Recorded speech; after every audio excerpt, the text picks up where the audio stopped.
नमस्कार विद्यार्थियों, मैं डॉक्टर ओम प्रकाश भैरवा, सहायक आचार्य संस्कृत, राजकीय स्नातकोत्तर महाविद्यालय झालावाड़। आज हम महाकवि कालिदास विरचित अभिज्ञान शाकुंतलम नाटक के द्वितीय अंक का अध्ययन करेंगे।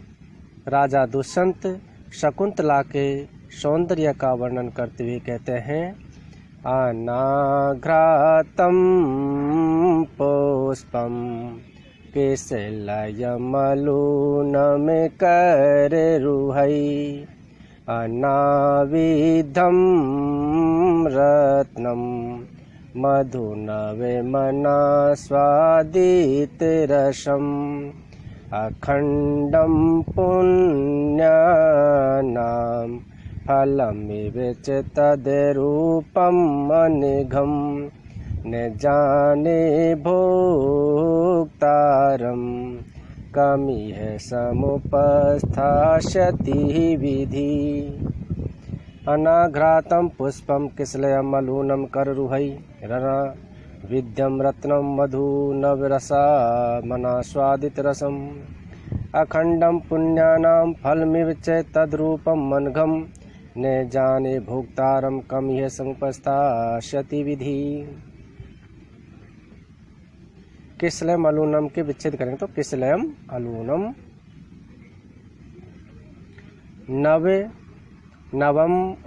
नवम अनास्वादित रसम के करेंगे तो नवम अनास्वादित रसम। फलम इव के पद विच्छेद करेंगे तो फलम इव अलग हो जाएगा। तद रूपम अनघम के करेंगे तो तत् रूपम अनघम अलग हो जाएगा। कम यह के तो कम ई है।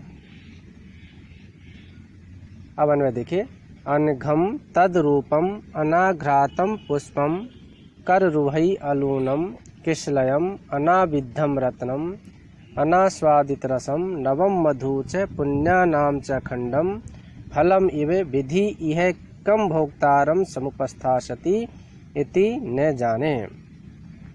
राजा दुष्यंत शकुंतला के बारे में कहते हैं कि अनघम तद रूपम, अनघम यानी निर्दोष निष्कलंक, तत् रूपम तत् यानी उसका अर्थ शकुंतला का, रूपम यानी सौंदर्य है, रूप है। तो जो शकुंतला है उसका सौंदर्य निर्दोष है, दोष रहित। उस शकुंतला का रूप अनाघ्रातम पुष्पम कररुहै अलूनम। अनाघ्रातम, आघ्रातम यानी तो जिसे सूंघा गया हो, और अनाघ्रातम जिसे अभी तक सूंघा नहीं गया हो, ऐसा पुष्पम पुष्प है।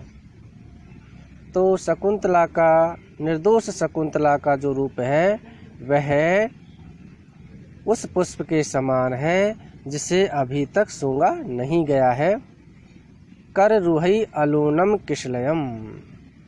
कररुहै, कर यानी हाथों की अंगुलियों में, रूह यानी उत्पन्न होने वाले अर्थात नाखून, नाखून के द्वारा एलूनम, लूनम यानी तो छेदा गया, एलूनम यानी न छेदा गया हो, ऐसा किशलयम, किशल यानी नवीन कौपल या कोमल पत्ता। तो शकुंतला का जो सौंदर्य है वह नवीन कौपल के समान नाखून से नहीं छेदा गया हुआ है, अर्थात ऐसी कौपल जिसे नाखून के द्वारा छेदा नहीं गया है या उसमें खरोंच उत्पन्न नहीं की गई है। अनाविद्धम रत्नम, और ऐसा रत्न है जिसे अनाविद्धम, आविद्धम यानी तो जिसमें छेद कर दिया गया हो, और अनाविद्धम जिसे बींधा नहीं गया हो।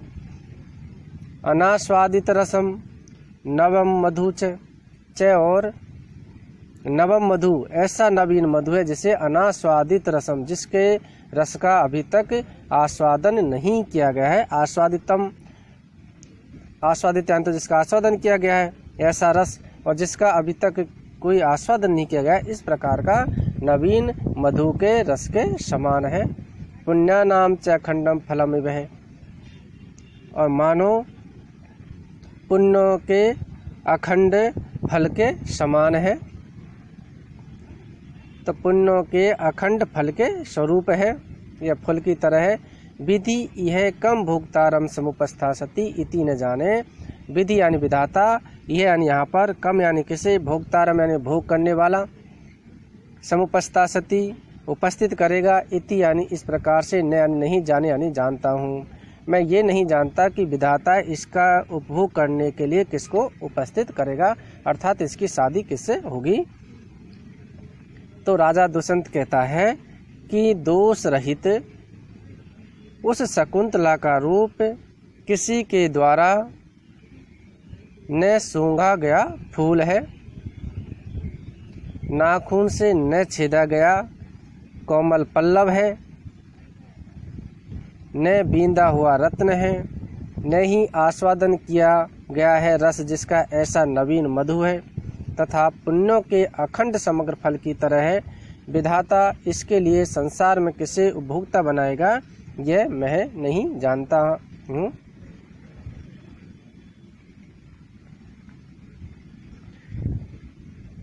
प्रस्तुत पद में शकुंतला के सौंदर्य का वर्णन करने में जिन विशेषणों का प्रयोग किया गया है वे बड़े सार्थक एवं विशिष्ट ध्वनि को प्रकट करते हैं। अनाघ्रातम पुष्पम से जहाँ सुगंध की सत्ता ध्वनित होती है, वहीं कर रूहेई अलूनम किसलयम से अक्लांतता ध्वनि होती है। अनाविद्धम रत्नम से निर्दोषता ध्वनित होती है। मधु नवम अनास्वादित रसम से अत्यंत हृदय हारिता ध्वनित होती है। अखंड पुण्य नाम से अत्यधिक अभिलषणीयता ध्वनित होती है। प्रस्तुत पद में इव शब्द पुष्पम आदि में सर्वत्र जोड़ा गया है, अतः मालोपमा अलंकार है, जिसका लक्षण है मालोपमा यद एकस्योपमानम बहुदृश्यते, अर्थात मालोपमा अलंकार वह कहलाता है जिसमें एक के बहु उपमानम अनेक उपमान दृश्यते यानी दिखलाई देते हैं। प्रस्तुत पद में शिखरणी छंद है। रसै रुद्रै छिन्ना यमन सभे लागे शिखरिणी। यह 17 अक्षरों का छंद है। इसके प्रत्येक चरण में क्रमशः यगण, मगण, नगण, सगण, भगण तथा अंत में एक लघु तथा एक गुरु होता है। इसमें रस अर्थात 6 तथा रुद्र अर्थात 11, 6 और 11 वर्णों पर यति होती है।